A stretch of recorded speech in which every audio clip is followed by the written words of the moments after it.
Mahdia. And I'm Avani. Welcome to Step 1 of the Apply Together series. Today we're figuring out your why and setting a budget that you'll use for the rest of the process. Your why is the reason for studying abroad. It could be purely academic, for cultural exposure, career goals, or even just the experience. Writing it down can really help you keep focused when things get a bit overwhelming. I know for me, it really helped keep my goals in check when I got a bit lost in the chaos. Once you know your why, it's time to talk budget. For me, being realistic from the beginning really helps avoid disappointment towards other aspects of the application. So discuss with your parents or anyone else who's contributing towards your tuition, living costs, accommodation, visas and flights. Get an overall idea of how much they're actually willing to invest in your overseas university experience. Knowing this now will make researching countries and universities way easier, and it'll help us narrow down your actual realistic options. Even if you don't have exact numbers, a rough estimate is enough. Your job for the next 2 days are going to be 1. Actually write down your why. Why do you even actually want to go abroad, and what do you want out of that experience? And 2, budgeting. Once you're done with that, congratulations, step 1 is done. Next, we'll use your why and your budget to research countries that fit. Welcome to step 2 of Apply Together. Today we're researching countries that fit your goals and budget. Start with a Word document or a new notes in your notes app. List all the places that you already have in mind and then note down the countries that you wouldn't be opposed to going to. Don't be close-minded. Look at the Middle East, Asia, the West, all over to give you a broader idea of the type of country that aligns with your lifestyle. AI like ChatGPT or Gemini can help you with this if you don't know where to start. Use them exactly like a research tool. When I did this, the main place I wanted to go was the UAE. I wanted a course that I enjoyed and a place that I would feel content in. But then I broadened my horizons back to Malaysia. I looked at Turkey and even Germany. Check factors like cost of living, culture, climate, language, and even visa policies. You can use these websites to help you with this. One gives you a clear breakdown of that place's living cost, and the other compares 2 places which you input. Climate can be easily researched. Check how many seasons they have, their average weather per month, and how intense that weather can actually get. Then you can check the country's student visa requirements. Check how long you can stay for, if you can get a part-time job, and if it's easy to renew the visa once it expires. You can do this by going to the embassy's official website, or you can check the immigrations page. Drop that info into your Word document or Notes app, and again, discuss with your parents. It's important you have transparency with them throughout. Step 2 complete. Research. Listen to some music or watch your comfort show while you're doing it to make it more enjoyable. Tick it off your checklist and get ready for researching universities. Step 3 of Apply Together, researching universities. Look at universities within that country that offers your program. You could either put it into Google, or you could do what I did and use an AI appliance. Put in your why, your budget, and your country, and it should generate a list of viable universities for you. If the US has landed to be one of your potential countries, then the Borderless website is perfect for you. It does what AI does, but better. And it tracks the entire process from starting generating your college list all the way to acceptance. You simply input your major, campus preference, budget, GPA, and it'll generate a perfect college list just for you. You can use the Borderless website for US universities for all of the other steps that we are going to go through in this application series. Now that you have the names of the universities, check if they have your program, the tuition, scholarships, and campus environment. These are the main researching points you want to look at. Include what is actually taught in that course, intake, deadlines, what accommodation they offer. Extras I do are checking their social media pages, looking for student-led accounts, searching that uni on TikTok, and looking for students who went there. You'll then add all of this info, all of this research into the Word document you made last step. This will help you compare and pick out which universities fit you best and which ones you will then work to apply for. All of this information should be on the university's website. And if you happen to not find it, then just email the admissions team and ask. Your job for the next few days is going to be finding this information for all of the universities you hope to apply to. I know it sounds like a lot, it sounds overwhelming, but trust me, it's easier than you might think, especially if you're organized and keep it all in check. Next episode, I'll be covering how to contact universities and write a good email for any questions that you may have for them. So stay tuned. Now that we've talked about researching universities, let's talk about something super important: contacting them. Whether you have questions about fees, scholarships, or admission requirements, knowing how to write a good email makes a huge difference. First, let's find the right email. You'll usually find it under admissions office, contact us, or international student. Look for emails that end in admissions team or inquiry. Writing straight to the admissions office is normally better, as inquiry emails normally take much longer. Now for the email itself. Keep it short, clear, and polite. You're not writing an essay. Introduce yourself, say where you're from, what you're applying for, and then ask your question. Here's an example of how I write mine and how you can write it. Avoid sending emails that are super long or asking questions that are already on the website. Make sure to check carefully. Once you've sent it, be patient. Universities get tons of emails. Wait at least a week before you follow up. So that's how you find and can possibly contact universities. It's simple once you've done it a few times, and it really helps you feel more confident and connected to that school. Understanding the application systems.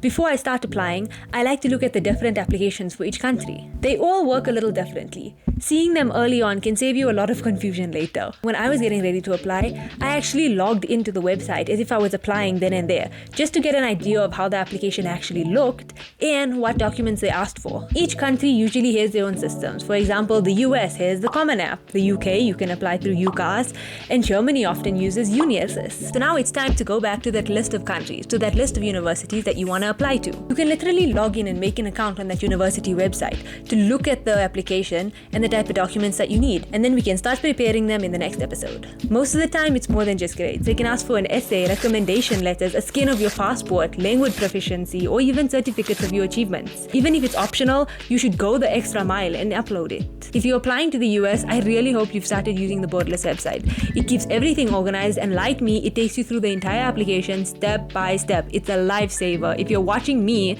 you should be using the Borderless website. Familiarize yourself with how it works, start collecting the documents because it really can take a while and you don't want to miss deadlines. Next step, I'll walk you through the type of recommendation letters you can get, how I started to write my essay, and how to get all of this into a nice folder to make applying a piece of cake.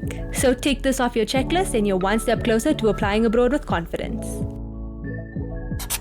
Okay, now that you understand what you have to do when you want to apply, let's get everything ready. Step 5 is all about organizing your documents. When I did this step, I opened a folder on my laptop called Application, then I edited in everything that my applications asked for. This helped making applying just quicker, easier, and more organized. From the information you got from last episode's application exploring, you should have an idea of what you need to collect.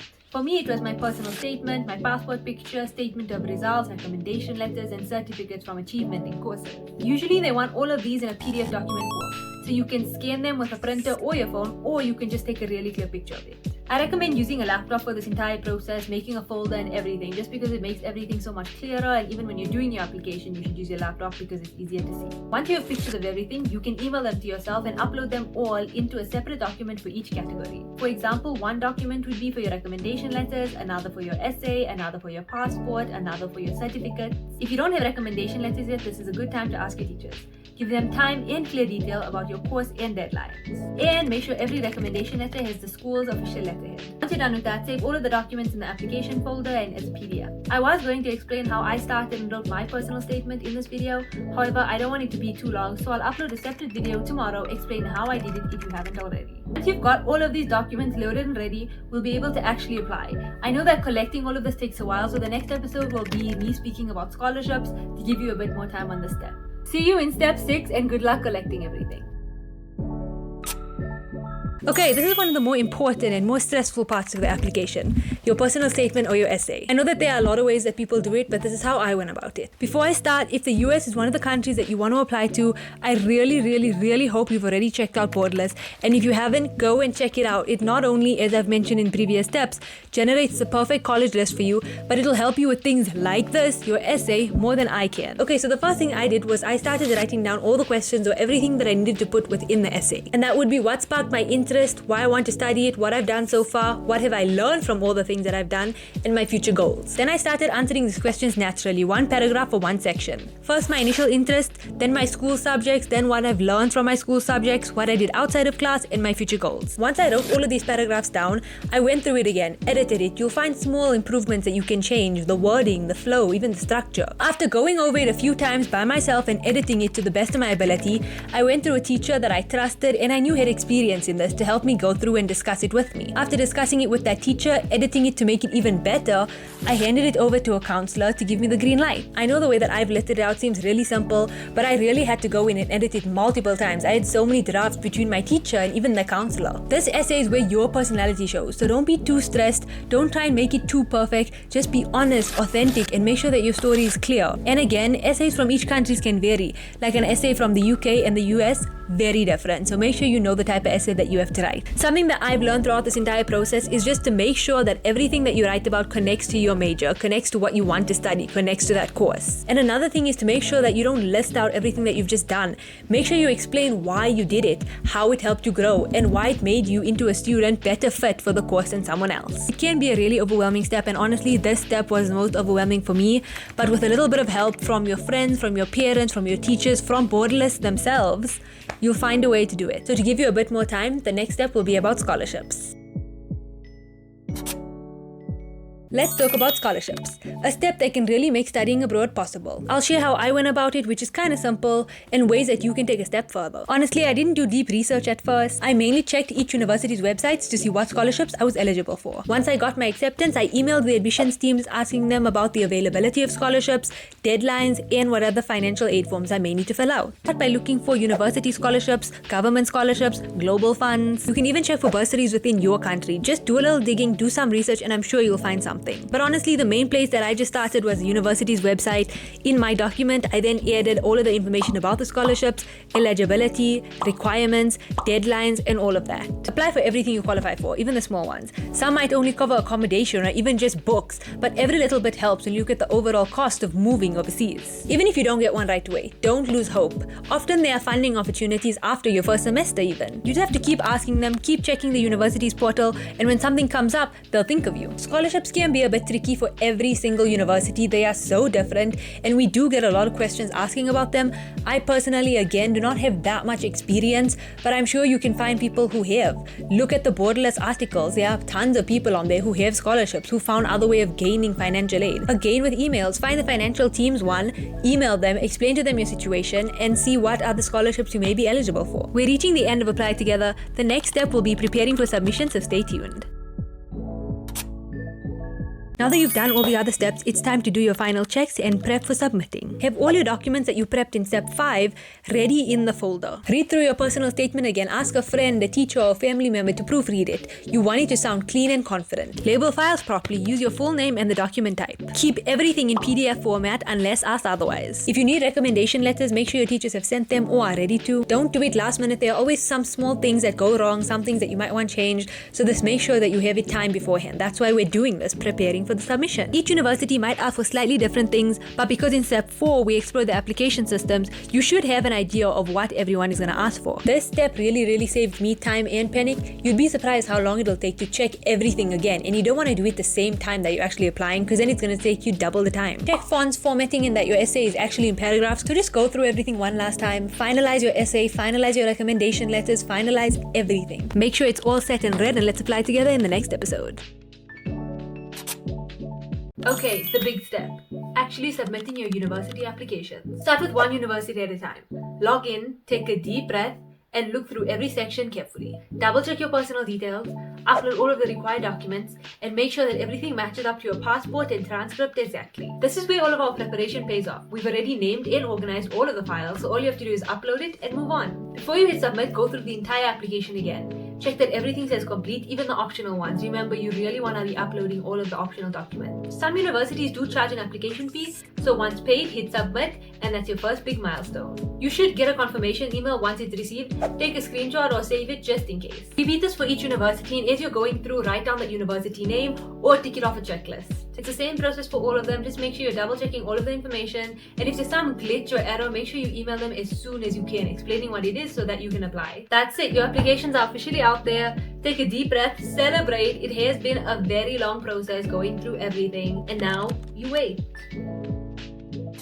Welcome to the last step of applying together. You've submitted all of your applications, and now what? Now it's mostly a waiting game. Some universities take a few weeks and others take a few months depending on the intake you applied for. Keep checking your email or application portal regularly. This is where they'll contact you for any interviews or any missing documents you may have had. I really recommend keeping a track of the universities, the date you applied, and the application status. It just makes it way easier in case you need to follow up. If you haven't already, email universities about any type of scholarships or financial aid opportunities that might apply for you. If you want, you can start start preparing for what's next, like visa, accommodation, or travel plans, so that you're not rushing later. Visas, normally the universities can help you, so just check with that. Waiting can be stressful, but remind yourself that you've done your part and you've done your best. Whatever acceptances are handed to you is what's best for you and what is meant for you. When those acceptance emails start coming in, good luck deciding which one you want to go to. Again, look over the research and the country's research that we've already done, and make sure to have an open and honest conversation with your parents or whoever else is helping you. This is important because sometimes our excitement can cloud our judgment, so don't rush into any decision too quickly. Take your time, think it through, and pick what truly feels right for you. And that's it, you've made it through the overseas application journey. I hope this series made the process a little less overwhelming, and I'll see you in the next one.